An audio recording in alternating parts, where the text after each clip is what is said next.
नमस्कार, न्यूज़र के खास कार्यक्रम में आपका स्वागत है। मैं हूं देवेंद्र कुशवाहा। आज केंद्रीय बजट पेश होने वाला है। बजट पेश होने से एक दिन पहले आर्थिक समीक्षा पेश होती है। वित्त मंत्री निर्मला सीतारमण ने संसद में इकोनॉमिक सर्वे पेश किया। सर्वे के अनुसार वित्त वर्ष 2025-26 में भारत की जीडीपी ग्रोथ 6.3 से 6.8% के बीच रह सकती है। वैश्विक अनिश्चितता के बीच महंगाई कंट्रोल में रहने और कंजप्शन स्थिर रहने की उम्मीद है।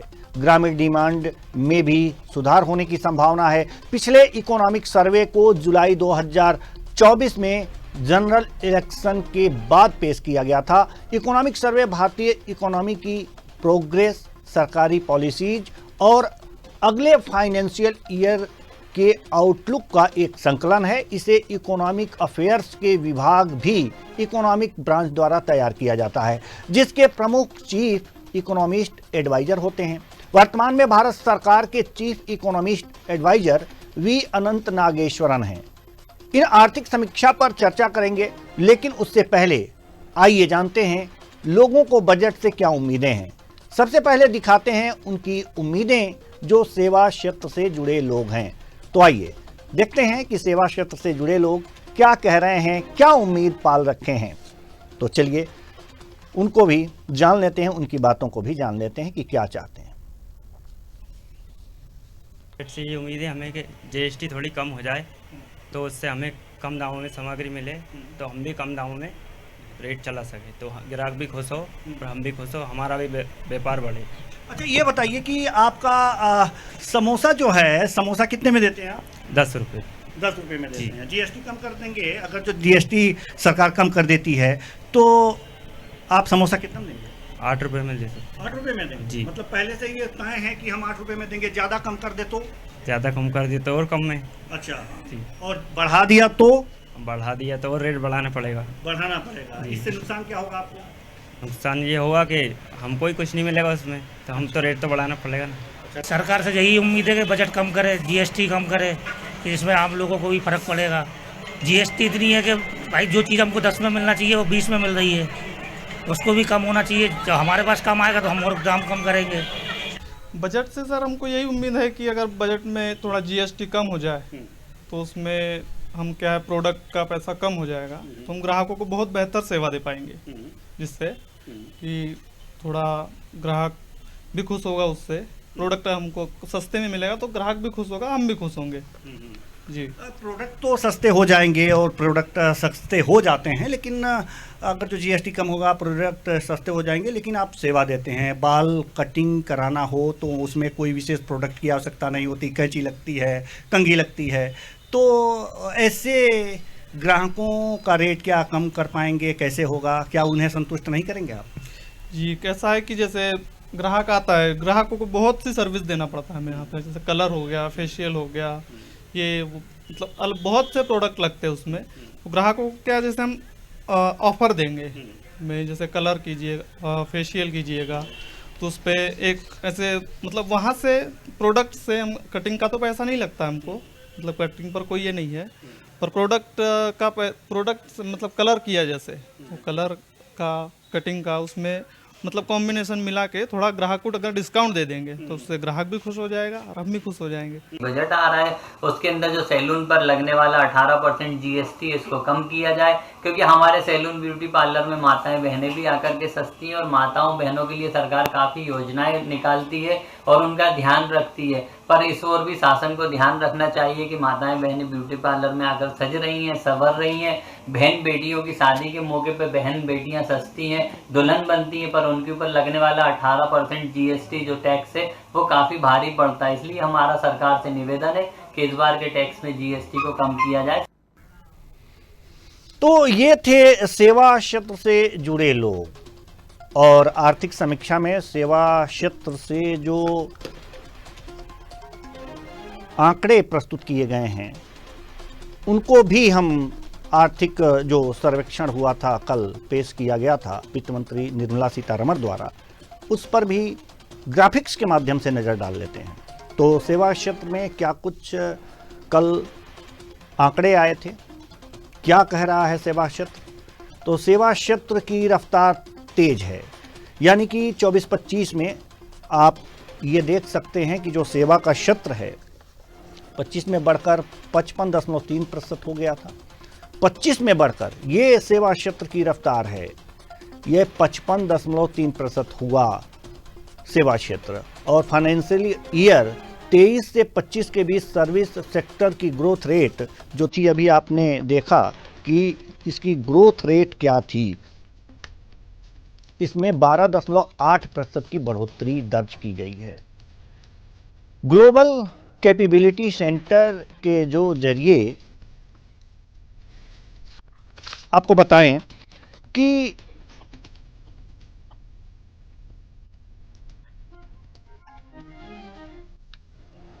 ये सर्विस सेक्टर में जो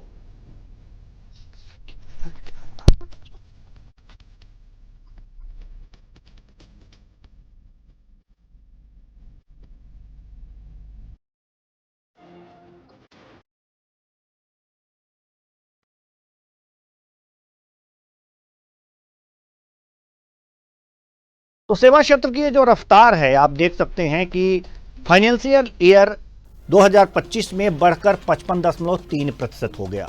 ये दिखाता है।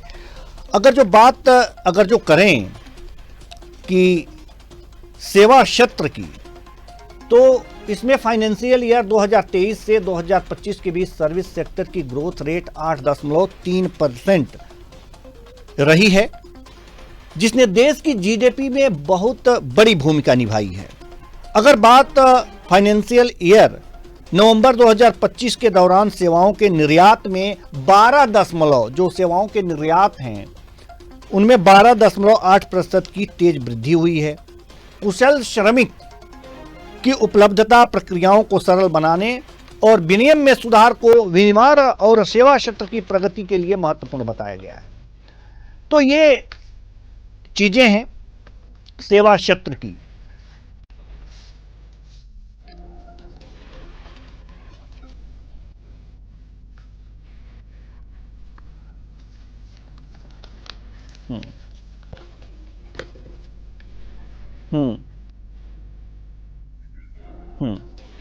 तो चलिए अब अपने मेहमानों की तरफ हम रुख करते हैं और अब इस पे बातचीत हम करेंगे कि सेवा क्षेत्र में कुछ अच्छी वृद्धि यानी कि तेज रफ्तार देखी गई है। सेवा क्षेत्र जो है इसमें तेज रफ्तार से वृद्धि दर्ज की गई है। फाइनेंशियल ईयर में 55.3% ये हो गया है। 23 से 2025 में 8.3% की वृद्धि हुई है सेवा क्षेत्र में। जो हमारे मेहमान हैं उनसे आपका हम परिचय करा दें। हरेंद्र विक्रम सिंह जी, बीजेपी प्रवक्ता, बहुत बहुत स्वागत है आपका हमारे इस कार्यक्रम में। पुष्प कुमार साहू जी, आर्थिक विश्लेषक हैं हमारे साथ, बहुत बहुत स्वागत है आपका भी। डॉक्टर आलोक सोती जी, राजनीतिक विश्लेषक, हमारे साथ मौजूद है, बहुत बहुत स्वागत है आपका भी। सेवा का क्षेत्र एक ऐसा क्षेत्र होता है जहां अगर जो पार्लर की सेवाएं देखी जाएं, जो सेवा क्षेत्र से ही जुड़ा है, होटल की सेवाएं देखी जाएं, तो करीब करीब ये मध्यम वर्गीय लोग आते हैं और एक तरह से सैलरीड पर्सन भी सेवा क्षेत्र से जुड़े होते हैं। तो कुल मिलाकर के अगर जो इनको देखा जाए तो मध्यम वर्ग के अंतर्गत आते हैं। जो आर्थिक सर्वेक्षण हुआ है, पुष्प कुमार साहू जी, हम आपके पास आएंगे, इसमें तेजी दिखाई गई है, इसका मतलब समझाएंगे आप हमको? एक बार वापस रिपीट करिए, आपकी वॉइस फ्लिकर हो रही है। जी, जो सेवा क्षेत्र में तेजी दिखाई गई है आर्थिक सर्वेक्षण में, ये जो तेजी आई है, आखिर ये तेजी क्या कहलाता है, इसे क्या समझा जाए? सर, हमारे यहाँ का सर्विस सेक्टर बूम पे इस टाइम मतलब बढ़ता जा रहा है। बाहर के कॉर्पोरेट्स वगैरह आ रहे हैं, एमएनसीज वगैरह एस्टैब्लिश कर रही हैं अपने यहाँ पे कंपनी ब्रांचेस, जिससे हमारे यहाँ बिजनेस भी बढ़ रहा है, साथ ही साथ एम्प्लॉयमेंट की अपॉर्चुनिटीज भी बढ़ रही है। इस वजह से सर्विस सेक्टर को ग्रोथ मिल रही है और लोग ज्यादातर सर्विस सेक्टर में जाना प्रेफर कर रहे हैं। सर्विस सेक्टर को ज़्यादा प्रेफर कर रहे हैं, इसलिए ये बूम मिल रहा है। क्या माना जाए तो टैक्स स्लैब अगर जो इसमें तेजी से बढ़ रहा है तो इसमें टैक्स स्लैब से कोई संबंध है या नहीं है? बिल्कुल है सर, क्योंकि ज्यादातर लोग सैलरी क्लास के रहते हैं जिन पे डायरेक्ट इनकम टैक्स टीडीएस के फॉर्म में डिडक्ट हो जाता है। तो जैसे सर्विस सेक्टर बूम पे रहेगा तो ज्यादा सारा टैक्स का कलेक्शन होगा सरकार का।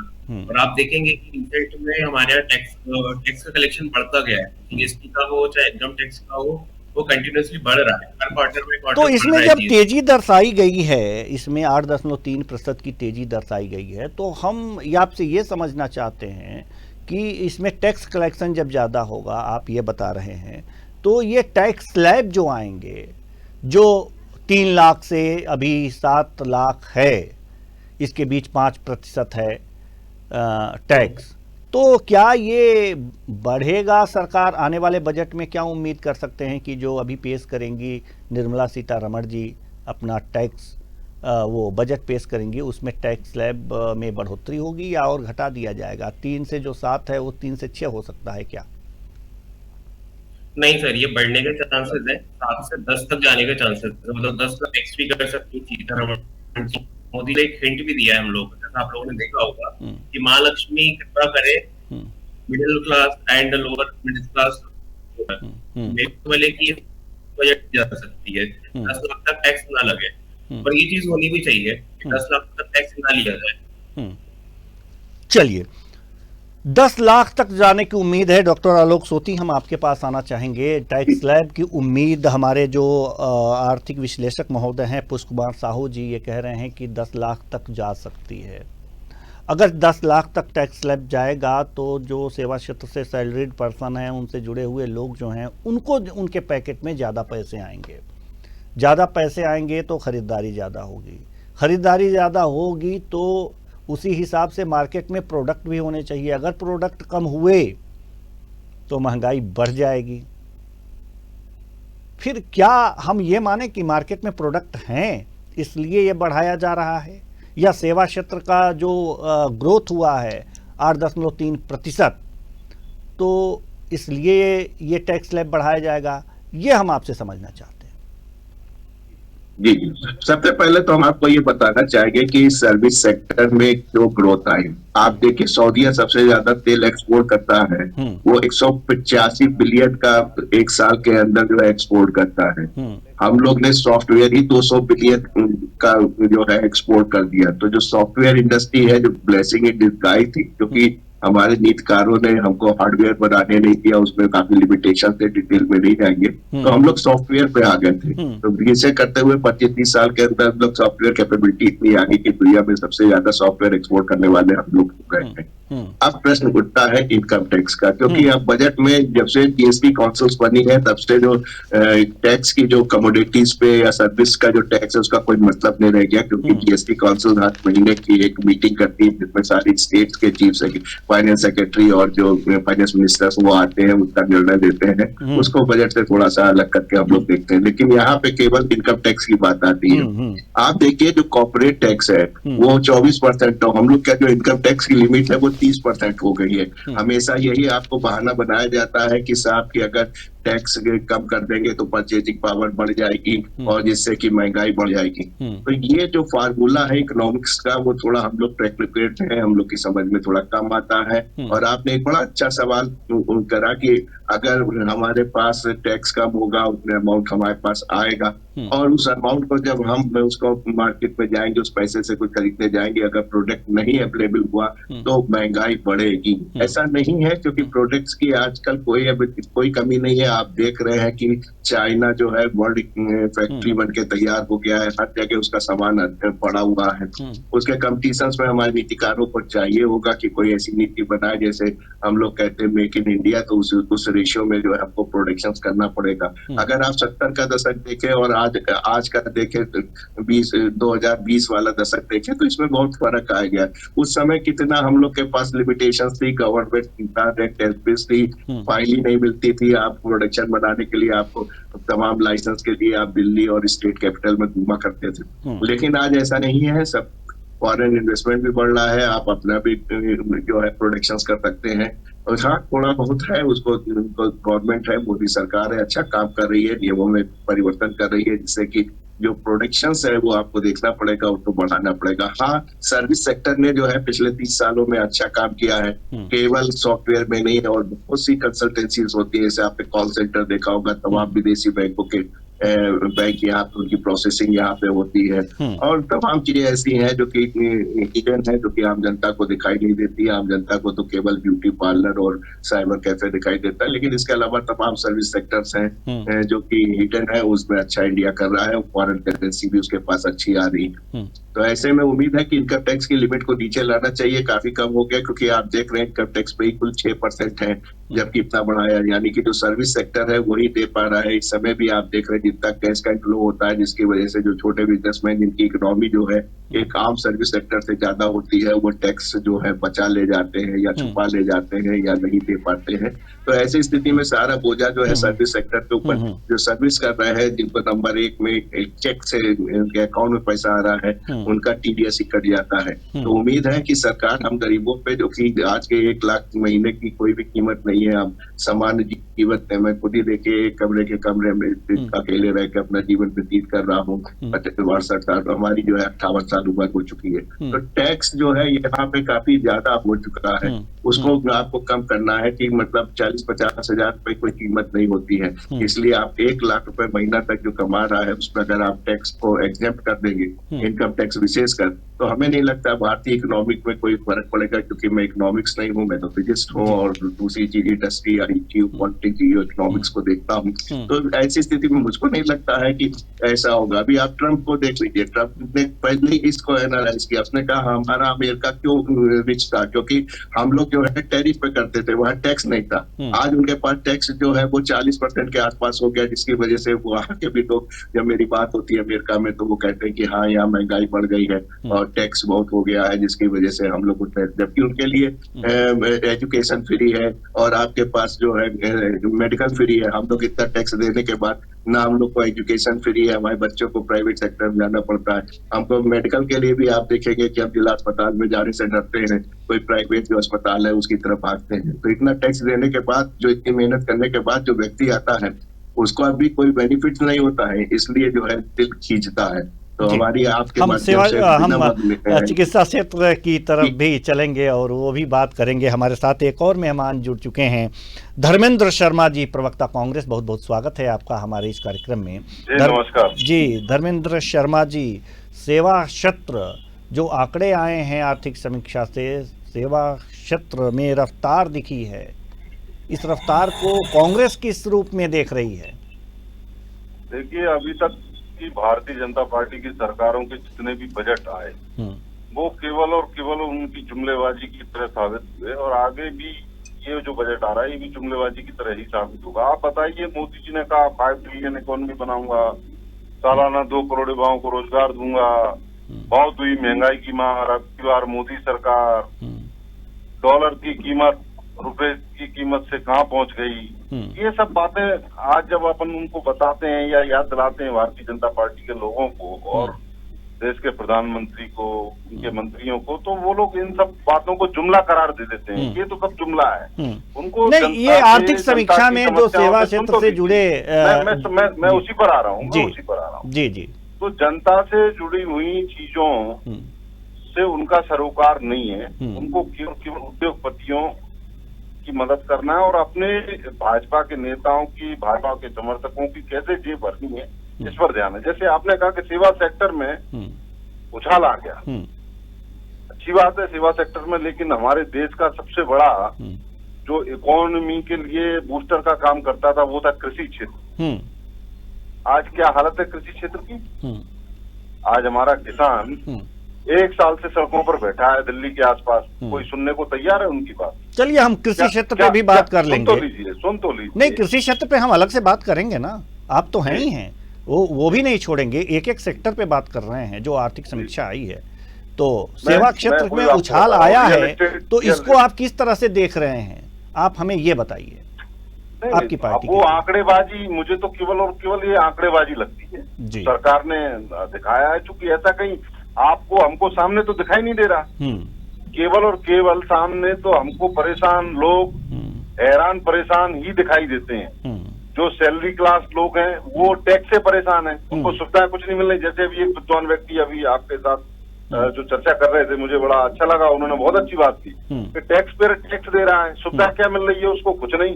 एजुकेशन फ्री नहीं, हेल्थ के मामले में देश की क्या स्थिति आपको पता ही है। शिक्षा की तो आप सोचिए, 32 लाख सरकारी स्कूल बंद हो गए जब से मोदी जी प्रधानमंत्री बने देश में। तो एक तरफ जनसंख्या बढ़ रही है, सरकारी स्कूलों की संख्या घट रही है, सरकारी इंस्टीट्यूट बंद हो रहे हैं, प्राइवेटीकरण ज्यादा हो रहा है। तो आप शिक्षा को महंगा करते जा रहे हैं, स्वास्थ्य को महंगा करते जा रहे हैं। बल्कि कोविड के बाद तो स्वास्थ्य के नाम पर देश की जनता को लूटने का काम किया गया। कोविड में आपने भी देखा, हमने भी देखा, और कोविड के बाद आज भी यही हालत है। तो ये केवल और केवल भारतीय जनता पार्टी के लोग पैकेजिंग बहुत अच्छी करते हैं, रीपैकेजिंग जिसे हम कहते हैं, रीपैकेजिंग कर ब्रांडिंग कर मीडिया के माध्यम से और उनके तमाम जो हथकंडे हैं उनके माध्यम से जनता का ध्यान भटका कर असल मुद्दों से नए नए जुमलेबाजी लेकर आते हैं। इसके अलावा कुछ नहीं। जी, तो ये आर्थिक सर्वेक्षण भी एक जुमलेबाजी की तरह है, क्या कहेंगे हरेंद्र विक्रम जी जल्दी से, क्योंकि अब शिक्षा के क्षेत्र की तरफ लौटना। जी नमस्कार। विपक्ष के लोगों ने, चाहे वो कांग्रेस हो चाहे सपा हो चाहे बसपा हो, कोई भी पार्टी हो, इन्होंने चश्मा लगा रखा है। इन्हें विकास तो दिखता ही नहीं है, इन्हें तो बस मोदी जी को गाली देनी है, बीजेपी को गाली देनी है, और जनता इसीलिए इन्हें नकारती जा रही है। अभी भी जेल क्षेत्र जीतेंगे, इसको इन्हें सर्वोति दे।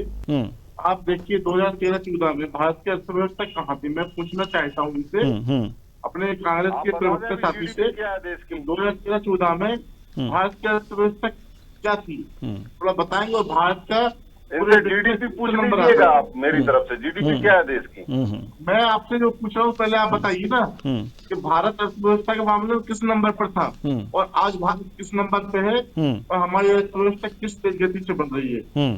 2013-14 में भारत की अर्थव्यवस्था 4.7 के साथ 11वें नंबर पर थी, और आज 23-24 में भारत की अर्थव्यवस्था 6.5 के साथ 5वें नंबर पे है। हम बहुत शीघ्र विश्व की स्थिति बनने चल जा रहे हैं। हो सकता है 2047 तक देश की जीडीपी तो बता दीजिए साहब, यह बजट भारत देश का सकल घरेलू उत्पाद क्या है, आंकड़ा जारी कर दीजिए, आपकी हकीकत सामने आ जाएगी। आपने कितनी आंकड़ेबाजी की है जनता को पता लग जाएगा। 13-14 में भारत का कुल बजट, इनकी सरकार के समय भारत के कुल बजट, ये आंकड़े भी सरकार ने जारी किए हैं और अनुमान भी लगाया है धर्मेंद्र जी। 2,62,297 करोड़ था, और आज 10 सालों में मोदी सरकार ने 3 गुना लगभग 45 लाख करोड़। आप ये आंकड़ेबाजी ना करते हुए ये बता दीजिए भारत की जीडीपी क्या है, भारत की प्रति व्यक्ति आय आज क्या है? अब मनमोहन सिंह जी जब प्राइम मिनिस्टर थे तब, सुन तो लीजिए पहले,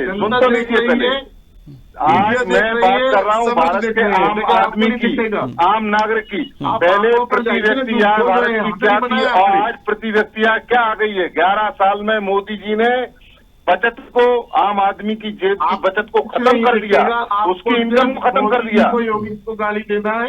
नहीं, मैं गाली नहीं दे रहा किसी को। आप तो आंकड़ेबाजी जो कर रहे हो, आप आंकड़ेबाजी बता दीजिए ना। प्रति व्यक्ति आय क्या है, सकल घरेलू उत्पाद क्या है, भारत का जीडीपी क्या है? आप बताते क्यों नहीं है? देश की जनता को बताइए। नहीं, अनुमान लगाया गया है फाइनेंशियल ईयर 2025 में जीडीपी की वृद्धि 6.4% रहेगी, ऐसा अनुमान लगाया गया है। 6.4 में क्या जीडीपी थी आप बताइए? आज 11 साल बाद जीडीपी क्या 6 पर? 9.5 से जीडीपी आप 6 पर लेकर आ गए। अगर 6 पॉइंट पर लेकर आ रहे हैं वो भी 8 साल में आपने क्या किया? 55 लाख करोड़ का कर्जा था देश पर, वो कर्जा बढ़कर आज 205 करोड़ का हो गया। आप मुझे चलिए ठीक है, हम आएंगे, हम आ जाएंगे, आज आएंगे, थोड़ा सा आगे बढ़ते हैं। एक आखिरी बात, मेरी आखिरी बात आप सुन लीजिए। आप मुझे बताइए 55 लाख करोड़ का कर्जा हुआ इतने वर्षों में, जिसमें तमाम पार्टियों की सरकारें रही, क्या कारण है? मात्र 11 साल में 55 लाख करोड़ का कर्जा बढ़कर 205 लाख करोड़ का हो गया देश पर। मतलब अभी तक की 70 साल की सरकारों ने जितना कर्जा लिया उससे 3 गुना ज्यादा कर्जा मात्र मोदी जी ने 11 साल में ले लिया। भारतीय जनता पार्टी के नेताओं को, जनता को सच्चाई नहीं बता। देश में विकास के कार्य करते रहते, लोगों को रोजगार देते रहते, चलिए देख लो कुछ बेरोजगारी। चलिए ठीक है ठीक है। अब थोड़ा सा शिक्षा क्षेत्र की तरफ नजर डाल लेते हैं, थोड़ा सा शिक्षा क्षेत्र की तरफ भी नजर डाल लेते हैं। ठीक है ठीक है ठीक है ठीक है ठीक है ठीक है ठीक है हरेंद्र जी, थोड़ा सा शिक्षा क्षेत्र की तरफ भी अपना नज़र डाल लेते हैं। लोगों को जो शिक्षा क्षेत्र से जुड़े हुए हैं उनको क्या उम्मीदें हैं इस बजट से, जान लेते हैं जी।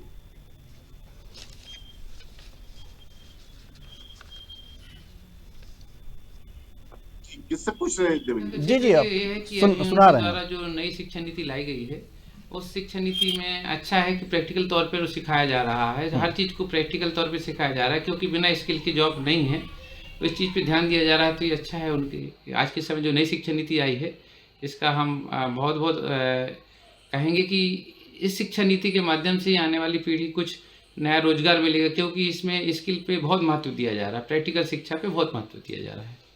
और क्या आशाएं हैं आपको बजट से लेके छात्रों के लिए स्कूल के और शिक्षा जगत में जो अभी निराशावादी छाई हुई है उसको लेके क्या सुझाव देंगे आप? ये देंगे कि जो भी सुविधाएं हैं, जैसे बच्चों को अगर स्कॉलरशिप की कुछ व्यवस्थाएं हो जाए और जो उनके खाते में सीधे जाएं, बच्चों को सुविधा मिले। आर्थिक रूप से मान लो जो सक्षम नहीं है, बहुत सारे ऐसे छात्र छात्राएँ हैं जो आर्थिक रूप से संपन्न न होने की वजह से, वित्तीय रूप से परेशानियों की वजह से अपनी शिक्षा छोड़ देते हैं। उनको अगर स्कॉलरशिप के माध्यम से कुछ हेल्प हो जाती है और बजट में इस तरह से कुछ नए प्रावधान जोड़ जाएं जिससे कि उनके, क्योंकि जब तक हमारा जो छात्र छात्रा है, जो आने वाला पीढ़ी है शिक्षित नहीं होगा, देश का ग्रोथ नहीं हो सकती। तो उसके लिए बजट के थ्रू ही कुछ आर्थिक कुछ चीज़ें आएँ जिनसे उनकी पढ़ाई कुछ में सुधार हो सके।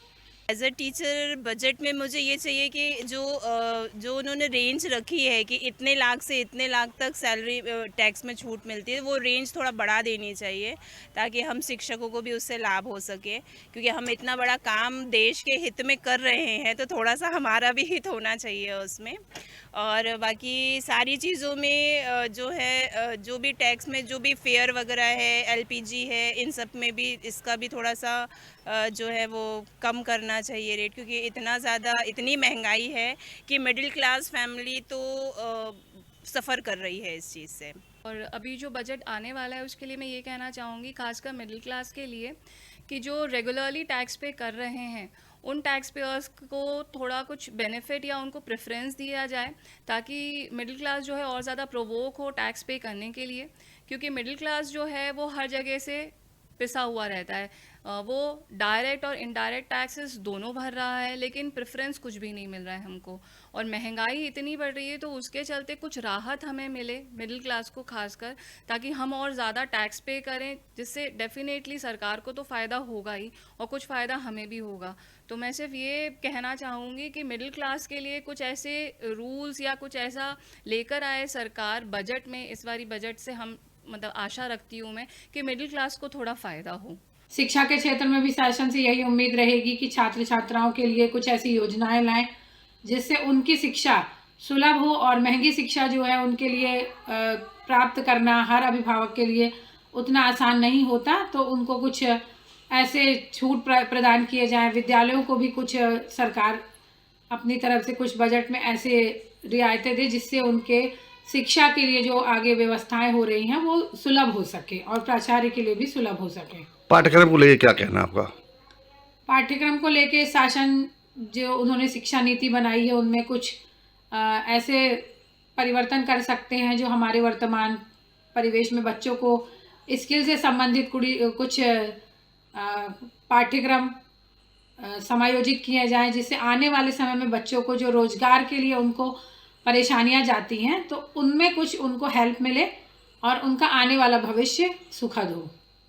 सरकार का जो बजट है यह शिक्षा के क्षेत्र में इतना गंभीर नहीं। भारतवर्ष की जो टॉप 100 यूनिवर्सिटीज़ में, विश्व की 100 इम्पोर्टेंट टॉप यूनिवर्सिटीज़ में भारत की केवल एक कॉलेज आता है IIT। इसके अलावा शिक्षा के क्षेत्र में सरकार को अनुसंधानीय शिक्षा के क्षेत्र में सरकार को जितना काम किया जाना चाहिए वह विगत वर्षों में नहीं। तो ये तो अभी आपने देखा, अब आप के सामने जो टीवी स्क्रीन पर चल रहा है, ये पिछले साल बजट में कितनी शिक्षा मतलब एजुकेशन मिनिस्ट्री को 1,20,628 करोड़ का प्रावधान किया गया था, जो कि 2023-24 से 2.2% कम है। ये कम है। अब ये मैंने शिक्षा के क्षेत्र में जो कम किया गया था ये हमने आपको बता दिया। अब हमारे स्टूडेंट्स क्या सोचते हैं आने वाला जो बजट है जिसे आज पेश करेंगी वित्त मंत्री निर्मला सीतारमण, ये भी सुन लेते हैं। अभी इस समय पॉलिटेक्निक कर रहा हूँ, जो कि सेकेंड ईयर चल रही है मेरी, जो कि अपने शिक्षकों और इन सभी के लिए सरकार से निवेदन है कि उनको अच्छी सैलरी, और जैसे कि अपना आउटसोर्स में जो शिक्षकों को रखा गया है उनको परमानेंट में और अच्छे शिक्षक आए, जो कि आजकल ना सब फर्जीवाड़ा ज़्यादा चल रहा है ना, तो उस हिसाब से कि परमानेंट अच्छे शिक्षक आए और अच्छे से सारा काम हो। सभी को पता है कि ये भारत युवाओं का देश है और माननीय प्रधानमंत्री नरेंद्र मोदी जी ने भी अपने विगत संसदीय भाषण में ये कहा भी है कि आने वाला बजट में युवाओं को एक अच्छी उपलब्धियों के साथ इस नए बजट को पेश किया जाएगा। और आने वाले 2047 में जब पूरा भारत अपना आज़ादी का 100वां वर्ष मना रहा होगा, तो युवाओं की जो एक स्फूर्ति रहेगी वो एक अलग ही रहेगी। आने वाला भविष्य में युवा एक नई ऊर्जा के साथ, एक नए उत्साह के साथ, एक नई उपलब्धि के साथ आने वाले समय पे बढ़ने वाला है। तो 2047 में आज का युवा एक अलग उम्र में होगा। तो अब वर्तमान युवा आने वाले बजट से बहुत सारी आशाएं लेकर बैठा है, क्योंकि रोजगार की दृष्टि से भी भारत आज स्वावलंबी भी है और रोजगार की दृष्टि से भी हम सभी कार्य कर रहे हैं। और युवाओं को रोजगार के प्रति जो बजट है उस पर एक अच्छी उपलब्धि चाहिए, ऐसी बहुत सारी आशाओं के साथ युवा भी देश में देख रहा है। देखिए साहब, पिछली साल जो अपने सरकार ने बजट में कटौती की है वो इस साल नहीं होनी चाहिए। पिछली साल 2.2% कुछ कटौती की थी, इस साल नहीं होनी चाहिए। रोजगार तो ऐसा है कि देखो चल रहा है, बेरोजगारी फैल रही है दिन प्रतिदिन, बेरोजगार बहुत इंसान घूम रहा है। तो अभी आपने देखा कि जो शिक्षा के क्षेत्र से जुड़े लोग हैं, प्राचार्य हैं, टीचर हैं और स्कूल के जो संचालक हैं, उनकी क्या राय है और विद्यार्थियों की क्या राय है कि क्या उम्मीदें हैं इन लोगों की। अब ये जो एजुकेशन मिनिस्ट्री को 2024-25 में जो धन आवंटित किया गया था, वो आंकड़े हम दिखा रहे हैं आपको, 1,20,628 करोड़ रुपए, जो कि 2023-24 के बजट प्रावधान से 2.2% कम थे। शिक्षा के क्षेत्र में कमी की गई थी।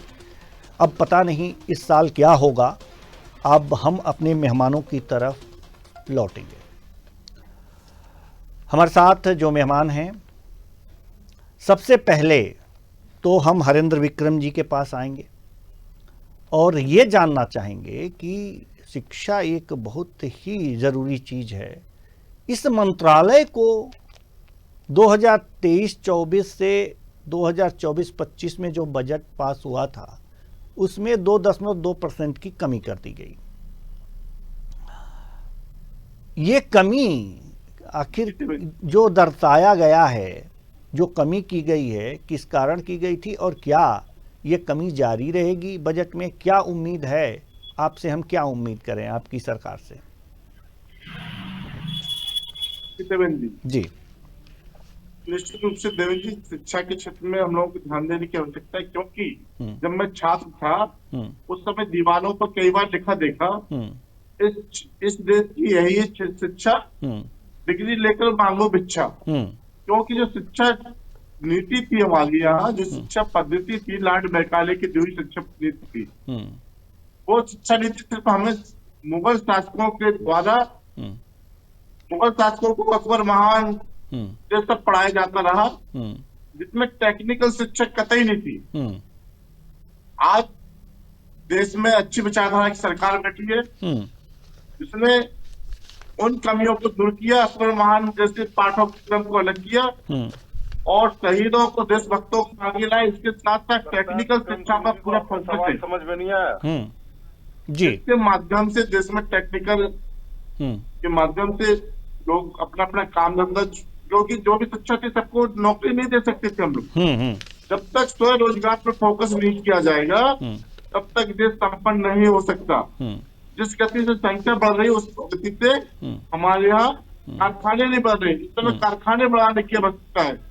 और साथ साथ में क्योंकि टेक्निकल शिक्षा होगी तभी कारखाने में लोग काम करने वाले मिलेंगे, हमारा देश प्रगति करेगा। तो आने वाले समय में निश्चित रूप से हमारी सरकार टेक्निकल शिक्षा को बढ़ावा देगी। और जो नहीं, टेक्निकल शिक्षा को बढ़ावा भी दिया गया है, टेक्निकल शिक्षा को बढ़ावा भी दिया गया है और नवाचार का विस्तार भी किया गया है। कुल मिलाकर के अगर जो देखा जाए तो जो आर्थिक समीक्षा की रिपोर्ट कल पेश की गई थी। चलिए हम धर्मेंद्र जी के पास चलते हैं। धर्मेंद्र शर्मा जी, सवाल यहाँ पर यह है कि शिक्षा के क्षेत्र में पिछले साल तो कटौती कर दी गई थी, जो एजुकेशन मिनिस्ट्री थी उसको जो है उसके पिछले साल से कम धन दिया गया था पिछले साल। क्या लगता है कि इस बार ये कटौती सरकार को नहीं करनी चाहिए? आपने भाजपा के सम्मानीय प्रवक्ता से पूछा, लेकिन उन्होंने इधर उधर की दुनिया भर की बातें कर दी और शिक्षा के बजट में कटौती क्यों की गई इस पर एक शब्द नहीं बोला जी। क्योंकि इनकी मनता ही नहीं कि पढ़े इंडिया। ये तो चाहते हैं अनपढ़ रहेगा इंडिया, सवाल नहीं पूछेगा इंडिया, ये इनका उद्देश्य है। आप देखिए मोदी जी ने एक बड़ा कीर्तिमान स्थापित किया है, पहली बार विश्व का एक भारत ऐसा देश बना है जो पढ़ने लिखने वाले बच्चों से भी टैक्स ले रहा है। हमारे यहाँ स्कूल के छात्रों से लेके कॉलेज के छात्रों तक से टैक्स की वसूली की जा रही है। आप देखिए जीएसटी के माध्यम से कॉपी, किताबें, पेन, हर चीज पर, शिक्षा के सभी उपकरणों पर टैक्स वसूला जा रहा है। आज भारत को आप कहाँ लेकर जा रहे हैं? हमारे जो पढ़ने वाले बच्चे हैं, छोटे छोटे बच्चे एलकेजी यूकेजी से लेके ग्रेजुएशन तक के, वो आपको टैक्स दे रहे हैं, लेकिन आप उनको शिक्षा के नाम पर क्या दे रहे हैं? बजट कटौती। आप स्कूलों को बंद करते जा रहे हैं, सरकारी कॉलेजों को बंद करते जा रहे हैं, प्राइवेटकरण करते जा रहे हैं अपने उद्योगपति मित्रों को फायदा पहुंचाने के लिए। क्योंकि आप ये जानते हैं कि अगर पढ़ लिख गया इंडिया तो सवाल करेगा, और जब सवाल करेगा तो जवाब देने लायक इनकी स्थिति है नहीं। यानी कि प्राइवेट सेक्टर को, प्राइवेट स्कूलों को बढ़ावा देने के लिए इस तरह के काम किए गए थे, आपके कहने का तात्पर्य है। डॉक्टर आलोक सोती, हम आपके पास आना चाहेंगे। जैसा कि अभी धर्मेंद्र जी का कहना है कि जो प्राइवेट सेक्टर है जो शिक्षा के क्षेत्र में, उसको बढ़ावा देने के लिए बजट में कटौती की गई थी, क्या आपको लगता है कि कितना सही है ये बातें? जी देखिए, अमाउंट कम ज्यादा हो सकता है वो इतना मैटर नहीं करता है। मैटर ये करता है कि जो आपके पास स्ट्रक्चर बना होता है, जैसे आपकी इंजीनियरिंग का स्ट्रक्चर आपका 3 पिलर पे था कि हम ITI बनाएंगे, फिर पॉलिटेक्निक्स पे जाएंगे, फिर हम जो है इंजीनियरिंग पे जाएंगे। तो जाहिर सी बात है आपको इसी सिस्टम को थोड़ा सा स्ट्रेंथन करना चाहिए। हालांकि आपने देखा था ITI को जो है कौशल विकास योजना से जोड़ के उसको स्ट्रेंथ करने की कोशिश की गई। पॉलिटेक्निक्स में जैसा कि अभी आप एक स्टेटमेंट दिखाए थे, एक बच्चा कह रहा था कि हमारे पास जो है संविदा पे अध्यापक है, तो जाहिर सी बात है संविदा पे अपने उच्च कोटि के अध्यापक आपको नहीं मिल पाते हैं। तो सरकार को चाहिए कम से कम जो सरकारी पॉलिटेक्निक्स है उसमें जो टीचर्स हैं उनको एक मापदंड के तहत उनको एक परमानेंट रखा जाए, ताकि उनका भविष्य और जो बच्चों का भविष्य है वो उज्जवल हो। कोई भी स्ट्रक्चर खराब नहीं होता है, क्योंकि हर सोसाइटी में हर एक मानसिक स्तर के लोग होते हैं। कुछ ITI लायक होते हैं, कुछ पॉलिटेक्निक लायक होते हैं, कुछ इंजीनियरिंग लायक होते हैं, कुछ रिसर्चर्स होते हैं, जैसा कि आप देखते हैं IITs हुआ, IIS हुआ। तो ऐसे बड़े संस्थान है हिंदुस्तान के पास है, सौभाग्यशाली है, इनके पास भी फंड होना चाहिए और काम होना चाहिए। लेकिन यहाँ देखने वाली बात यह, जो हम लोग प्राथमिक शिक्षा पे जो ध्यान नहीं दे पा रहे हैं, क्योंकि आप जान रहे हैं कि भारत जो 140 करोड़ का मुल्क है और यहाँ पे बहुत से लोग हैं गांव में ही 60% रहते हैं, तो वहां से जो बच्चे पढ़ के आ रहे हैं उनके लिए दिक्कत है। तो इनको देखना चाहिए कि ग्रामीण क्षेत्र की प्राथमिक शिक्षा के लिए सरकार ने पिछले साल कितना बजट था, 6,20,628 करोड़ में, तो उस बजट को आपको नहीं कम करना। दूसरी बात, अगर आपको विश्व गुरु बनना है या इंडस्ट्री में रहना है, तो जाहिर सी बात है आपको रिसर्च एंड डेवलपमेंट पे पैसा खर्च करना है। ऐसी स्थिति में जो है, जो आपका हायर सेगमेंट है, विशेषकर जो हायर यूनिवर्सिटीज है, उसमें अगर रिसर्च के लिए अच्छा पैसा नहीं मिलेगा तो जाहिर सी बात है कि आप आगे नहीं बढ़ पाएंगे और आप दूसरों पे डिपेंडेंट रहेंगे, उन्हीं के प्रोडक्ट खरीद के उनकी रिसर्च करके ही आप आगे बढ़ेंगे। जी, तो ये बड़ा एक कॉम्प्लेक्स सिस्टम है कि किस बजट को कहाँ एलोकेट किया जाए, किस तरीके से किया जाए। लेकिन अगर समझदारी से पैसा खर्च किया जाए तो हम समझते हैं 6,20,628 करोड़ पर्याप्त होता है और उससे बेहतर शिक्षा के प्रबंध किए जा सकते हैं भारत में। बिल्कुल बिल्कुल। हमारे साथ आर्थिक विश्लेषक महोदय पुष्प कुमार साहू जी हैं। क्या लगता है आपको कि इस बार जो शिक्षा का बजट है वो बढ़ेगा? जल्दी से सर। बढ़ने के चांसेस तो हैं, लेकिन बढ़ाने से भी कोई मतलब इतना फायदा नहीं होगा। पहले दो चीजों पे फोकस करना चाहिए। पहले तो यहाँ पर नियंत्रण होना चाहिए मेरे हिसाब से, क्योंकि बढ़ती हुई जनसंख्या है अनएम्प्लॉयमेंट इंडिया में, ये जनसंख्या तेजी से बढ़ रही है और उनकी जॉब नया प्रोवाइड कर नहीं पा रहे हैं, तो सरकार कर पा रही है, प्राइवेट सेक्टर कर पा रहे हैं। दूसरा ये कि एजुकेशन को कम्प्लीटली टैक्स फ्री करना चाहिए। एजुकेशन जो पॉलिसी है हमारी पुरानी, उसमें रिफॉर्म्स लाना चाहिए, टेक्निकल एजुकेशन को बढ़ावा देना चाहिए, प्रैक्टिकल पे फोकस करना चाहिए, तब जाके हम कॉम्पीट कर पाएंगे वर्ल्ड में। चलिए ठीक है जी।